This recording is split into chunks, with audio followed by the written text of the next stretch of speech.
वल्क़लम वमा यस्तून। नाज़रीन गिरामी अस्सलामु अलैकुम वरहमतुल्लाहि वबरकातुहू। सीधी बात के ताज़ा तरीन खबरों में आप लोगों का इस्तकबाल है। आइए सबसे पहले आज की सुर्खियों पर नजर करते हैं। मरकजी खलीफा जमातुल मुस्लिमीन के काबिल एहतराम काजी मौलाना ख्वाजा मोइनुद्दीन साहब की दफ्तर सीधी बात में आमद, मौलाना मौसूफ को एजाज। लखनऊ घंटाघर मुजाहरा खत्म कराने के लिए यूपी पुलिस चला रही है खास मुहिम। बिहार के दरभंगा में शाहीन बाग जैसे मनाजिर, शहर से लेकर गांव तक लोगों के एहतजाजी मुजाहरे। कोयम्बटूर डॉक्टरों ने लड़की के पेट से आधे किलो इंसानी बाल और खाली शैम्पू के पैकेट निकाले।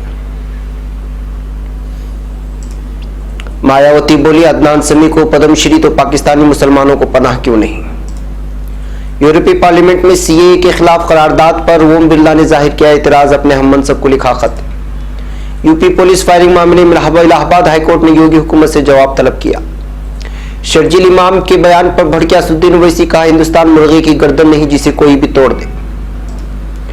सरदारपुरा तशद्दुद, कसूरवारों को मजहबी काम करने की शर्त के साथ जमानत। प्रशांत किशोर के बगावती तैयार पर नीतीश कुमार ने कहा अमित शाह के कहने पर पार्टी में किया था शामिल। रोजगार फराहमी का वादा करने वाली मोदी हुकूमत ने रोजगार खत्म करने का काम किया, राहुल गांधी का इल्जाम। बीएसएनएल गोदाम में लगी जबरदस्त आग, करोड़ों रुपए की मिल्कियत खाक। अमित शाह और दूसरे वजीर शाहीन बाग जाए, बातचीत करके रास्ता खुलवाया, अरविंद केजरीवाल का बयान। यूपी में मुजाहिरीन पर जुल्म ज्यादती के खिलाफ कांग्रेस का ह्यूमन राइट्स कमीशन से जांच का मुतालबा। गुजरात फसादात, सरदारपुर कत्ल आम में कसूरवार करार दिए गए 14 लोगों को सुप्रीम कोर्ट ने जमानत दे दी। शहरियत कानून के खिलाफ यूरोपीय पार्लियामान में करारदाद मंजूर। ईरान जौहरी समझौते से दस्तबरदारी की तजवीज। तुर्की सदर मेकी साल की दावत पर सदे दुकान सेनेगाल पहुंच गए। 4 फ्रांसीसी दहशतगर्द फ्रांस के हवाले कर दिए गए हैं, तुर्की वजारत दाखिला का बयान। बगदाद अमरीकी सिफारत खाना हमलों की जद में 5 रॉकेट दागे गए। पाकिस्तान ऊपर तले 2 बम धमाके। नाज़रीन गिरामी अस्सलामु अलैकुम वरहमतुल्लाहि वबरकातुहू। सीधी बात के ताज़ा तरीन खबरों में आप लोगों का इस्तकबाल है। नाज़रीन मैं अंसार अजीज नदवी आज के ताज़ा तरीन खबरें लेकर आप लोगों की खिदमत में हाजिर हूँ। नाज़रीन तफसीलात में जाने से पहले मैं आप लोगों को इत्तला कर दूँ कि आज का एक प्राइम टाइम और एक बयान शाये हो चुका है, जिसमें अहम तरीन खबरों पर तबसरा किया गया है। जिन लोगों ने अभी तक नहीं देखा वो लोग ज़रूर देखें और हमारी इन वीडियोस को दूसरों तक पहुंचाने में हमारी मदद करें। सीधी बात की 1 मिलियन सब्सक्राइबर्स के मिशन में ज़रूर शामिल हों ताकि हक़ और हकीकत दूसरों तक ज़्यादा पहुंच सके और नए अफराद को जोड़ने की कोशिश करें। नाज़रीन आज की पहली खबर है बेंगलुरु से। मरकजी खलीफा जमातुल मुस्लिमीन के काबिल एहतराम काजी, जामिया इस्लामिया जामियाबाद के सीनियर उस्ताद और मरकजी जामिया मस्जिद के इमाम व खतीब और उस्ताद मुकर्रम मौलाना ख्वाजा मोइनुद्दीन साहब के यहाँ शहर बेंगलुरु में यौम जमहूरिया की मुनासिबत से मुनाकिदा एक प्रोग्राम में शिरकत के गर्ज से बेंगलुरु तशरीफ आवरी के दौरान सीधी बात को भी कुछ देर के लिए मौलाना मौसूफ की मेज़बानी का शर्फ हासिल हुआ। मौलाना मौसूफ ने इस मौके पर सीधी बात की सहाफ़त खिदमात की सराहना करते हुए बारहा इस इदारे की तरक्यात के लिए अपनी दुआओं में हमेशा याद रखने का तज़किरा किया है। याद रहे कि मौलाना मौसूफ हाल ही में अपने तमाम तर मसरूफियात जिसमें क़ज़ात, इमामत, खिताबत और तदरीसी खिदमात के अलावा घर गृहस्थी की जिम्मेदारियाँ भी हैं, इसके बावजूद बहुत ही कम अरसे में उम्र के इस पड़ाव पर हिफ्ज़ कुरान के नेमत से माला माल हुए हैं, जिसे कुरान करीम का एक मौजिज़ा ही कहा जा सकता है।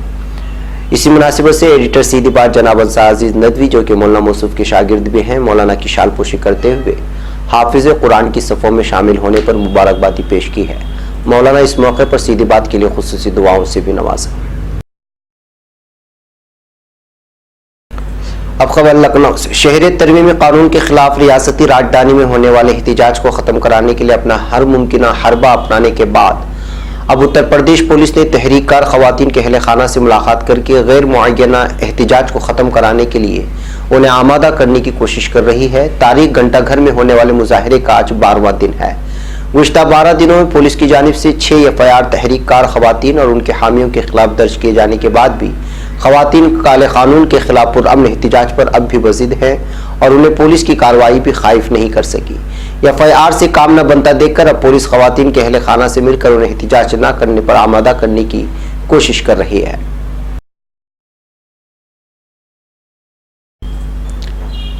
अब खबर बिहार से। सीएए, एनपीआर और एनआरसी के खिलाफ एहतजाज कर रहे लोगों के लिए शाहीन बाग एक आइडियल के तौर पर बन गया है। दरभंगा के देही इलाकों में भी एहतजाज की गूंज सुनाई देने लगी। शहर से लेकर गांव तक रोजाना कोई ना कोई प्रोग्राम करके आम लोग इस कानून के खिलाफ एहतजाज कर रहे हैं। खास बात यह है कि दरभंगा जिले में हो रहे एहतजाज में सभी तबके के लोग शिरकत कर रहे हैं। शहर में जहां लालबाग और किला घाट में खवातीन का एहतजाज जारी है, वहीं गांव के लोग भी अपने अपने इलाके में सीएए, एनपीआर की मुखालिफत करते नजर आ रहे हैं।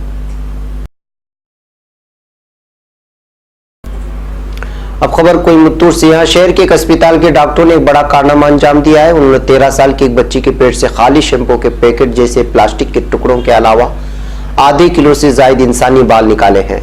7वीं क्लास की तालिबा पिछले कुछ महीने से पेट में दर्द की बार बार शिकायत कर रही थी, जिसके बाद वालिदैन उसे यहाँ निजी वीजीएम अस्पताल ले गए थे। पीटीआई के मुताबिक अस्पताल के चेयरमैन वीजी मोहन प्रसाद ने बताया कि स्कैन से पेट में गेंद जैसी शय का इंकशाफ हुआ, जिसके बाद डॉक्टरों ने एंडोस्कोपी के जरिए उसे निकालने का फैसला किया। उन्होंने कहा कि पहली बार कोशिश नाकाम हो जाने पर ऑपरेशन करने का फैसला किया गया है।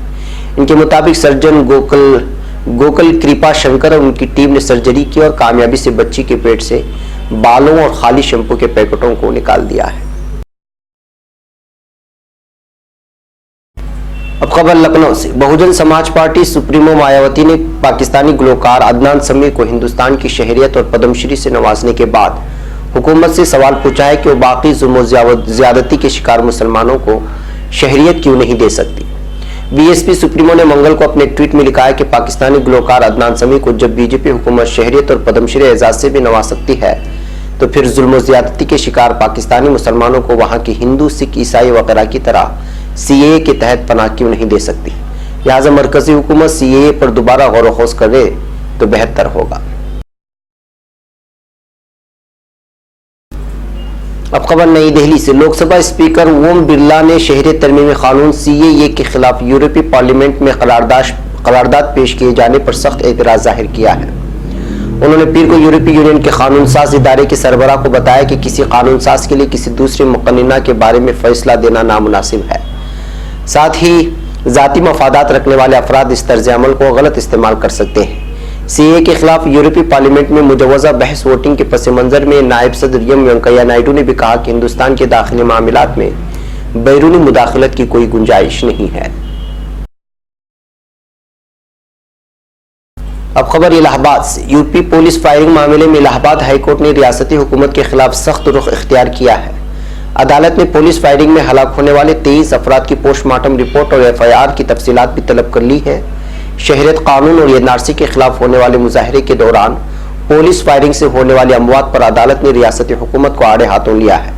अदालत ने रियासती हुकूमत से यह सवाल भी किया है कि तशद्दुद में मुलव्वस पुलिस एहलकारों के खिलाफ रियासती हुकूमत ने अब तक क्या कार्रवाई की है। अब खबर हैदराबाद से। जवाहरलाल नेहरू यूनिवर्सिटी के तालिब इल्म शर्जील इमाम के मुतनाज़ तबसरे को लेकर आल इंडिया मजलिस इत्तेहादुल मुस्लिमीन सरबराह असदुद्दीन ओवैसी ने सख्त अल्फाज में मजम्मत की है। असदुद्दीन ओवैसी ने कहा कि हिंदुस्तान कोई मुर्गे की गर्दन नहीं जिसे तोड़ा जा सके। उन्होंने कहा कोई भी हिंदुस्तान की किसी इलाके को नहीं तोड़ सकता, ये मुल्क एक है। असदुद्दीन ओवैसी ने कहा जो कोई भी इस तरह की बात कर रहा है मैं उससे मुत्तफिक नहीं हूँ, मैं इस तरह की बेहुदा बातों की मजम्मत करता हूँ। उन्होंने कहा कि ऐसे बयानात नाकाबिले बर्दाश्त हैं। अब खबर नई दिल्ली से। सुप्रीम कोर्ट ने साल 2002 की गुजरात फसादात के दौरान सरदारपुरा तशद्दुद के 17 कसूरवारों को कुछ मुख्तलिफ तरह की शराइत के साथ जमानत पर रिहा करने की मंगल को हिदायत दी है। Chief justice Sharad Arvind Bobde, justice BR गोई और जस्टिस सूर्यकांत की बेंच ने कसूरवारों को मजहबी और समाजी काम करने की हिदायत दी। बेंच की जमानत की शराइत के मुताबिक कुछ मुजरिम इंदौर और कुछ जबलपुर में रहकर मजहबी और समाजी खिदमत करेंगे।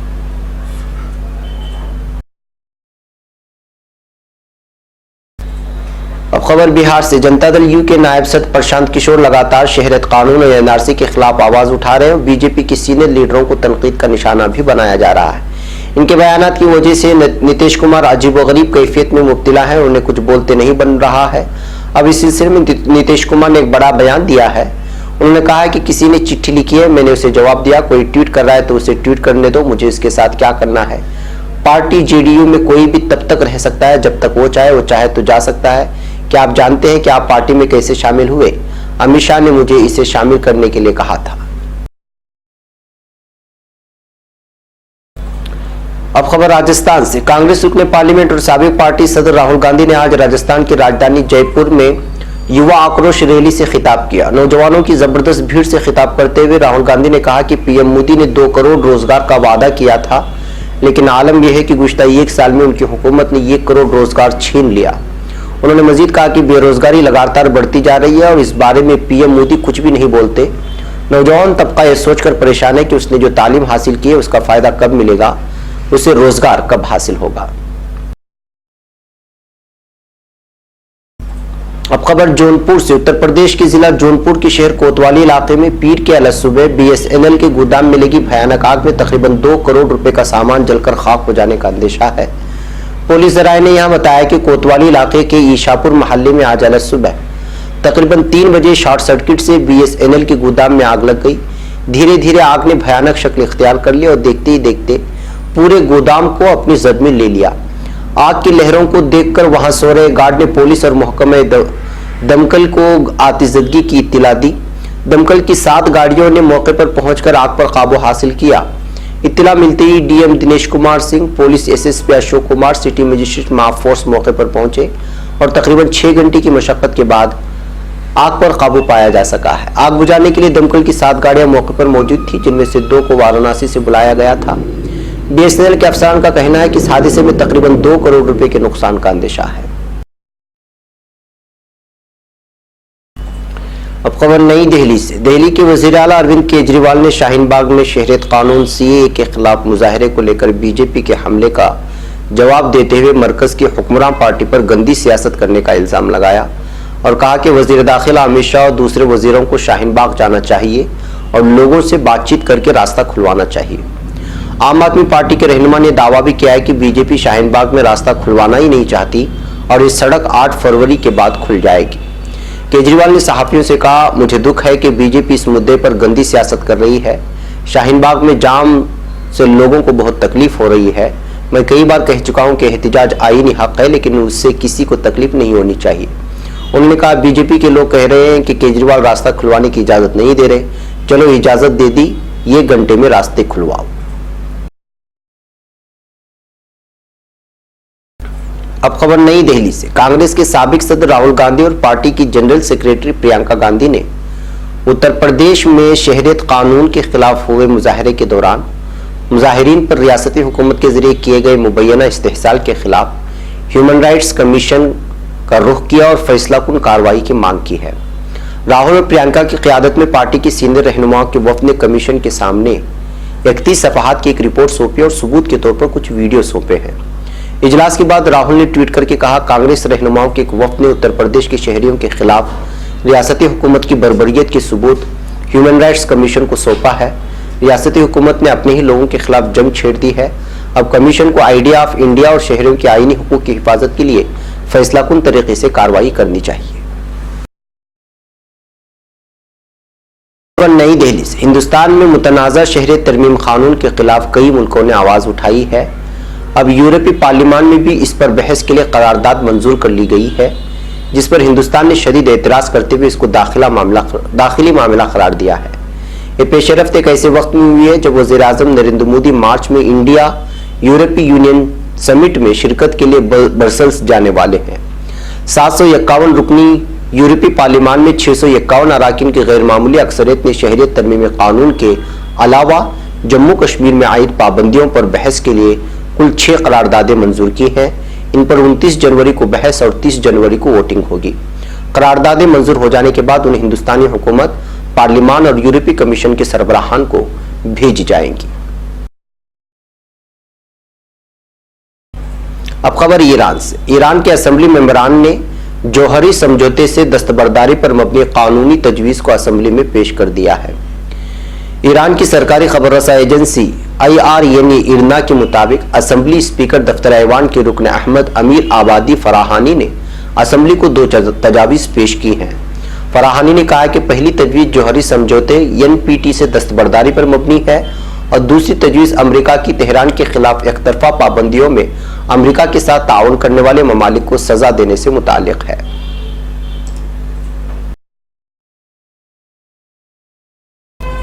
अब खबर तुर्की से। तुर्की के सदर रजब तैयब एर्दोगान अफ्रीकी ममालिक के दौरे के सिलसिले में सेनेगाल पहुंच गए हैं। सेनेगाल के सदर मेकी साल की दावत पर सदर रजब तैयब एर्दोगान आज दारहुकूमत डाकार पहुंचे हैं, जहां मेजबान सदर ने सरकारी तकरीब के साथ उनका खैर मकदम किया। सदारती पैलेस के सामने पहुंचने पर सदर मेकी साल ने सदर एर्दोगान का खैर मकदम किया है। दोनों मुल्कों के कौमी तराने बजाए गए और उसके बाद दोनों सदूर ने सलामी की यूनिट का मुआयना किया। अब खबर तुर्की से। तुर्की की वज़ारत दाखिला ने कहा है कि फ्रांस अल असल 4 दहशतगर्दों को फ्रांस के हवाले कर दिया गया है। वज़ारत दाखिला की तरफ से जारी करदा बयान में कहा गया है कि गैर मुल्की दहशतगर्दों को उनके मुल्कों के हवाले करने की कार्रवाइयां जारी हैं। इस दायरे कार में आज 4 फ्रांसीसी दहशतगर्दों को उनके मुल्क के हवाले कर दिया गया है। अब खबर इराक से। इराकी दारहुकूमत बगदाद में किलानुमा ग्रीन जोन में वाक़ अमरीकी सिफारत खाने के नज़दीक रॉकेट हमले किए गए हैं, जिसमें 3 अफराद जख्मी हो गए। फौरी तौर पर किसी ग्रुप ने रॉकेट गिराने की जिम्मेदारी कबूल नहीं की। वाज़ेह है कि ग्रीन जोन में इराकी हुकूमत के दफातर, पार्लिमान और गैर मुल्की सिफारत खाने वाक़ हैं।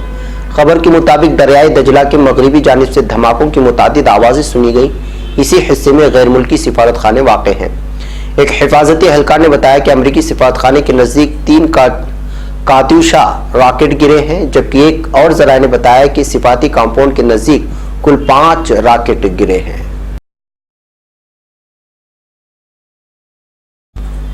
अब खबर पाकिस्तान से। पाकिस्तान में साबिक फाटा की एजेंसी बाजोड़ में एक के बाद दीगरे 2 बम धमाके हुए, जिनके नतीजे में एक पुलिस एहलकार शहीद और 2 अफराद जख्मी हो गए। पहले धमाके में 2 अफराद जख्मी हुए। धमाके के बाद सिक्योरिटी फोर्सेस, मकामी लोगों ने इमदादी कार्रवाई शुरू कर दी। इसी दौरान दूसरा धमाका शुरू हो गया। जराये के मुताबिक दूसरे बम धमाके में एक पुलिस एहलकार शहीद हो गया है। इलाके की तरफ मजीद इमदादी टीमें रवाना कर दी गई हैं। नाज़रीन, ये थी आज की ताज़ा तरीन खबरें। अगली ताज़ा तरीन खबरों के साथ फिर आपसे मुलाकात होगी। हमारी पूरी टीम को यहाँ पर इजाज़त दें। अस्सलामु अलैकुम रहमतुल्लाहि व बरकातुहू।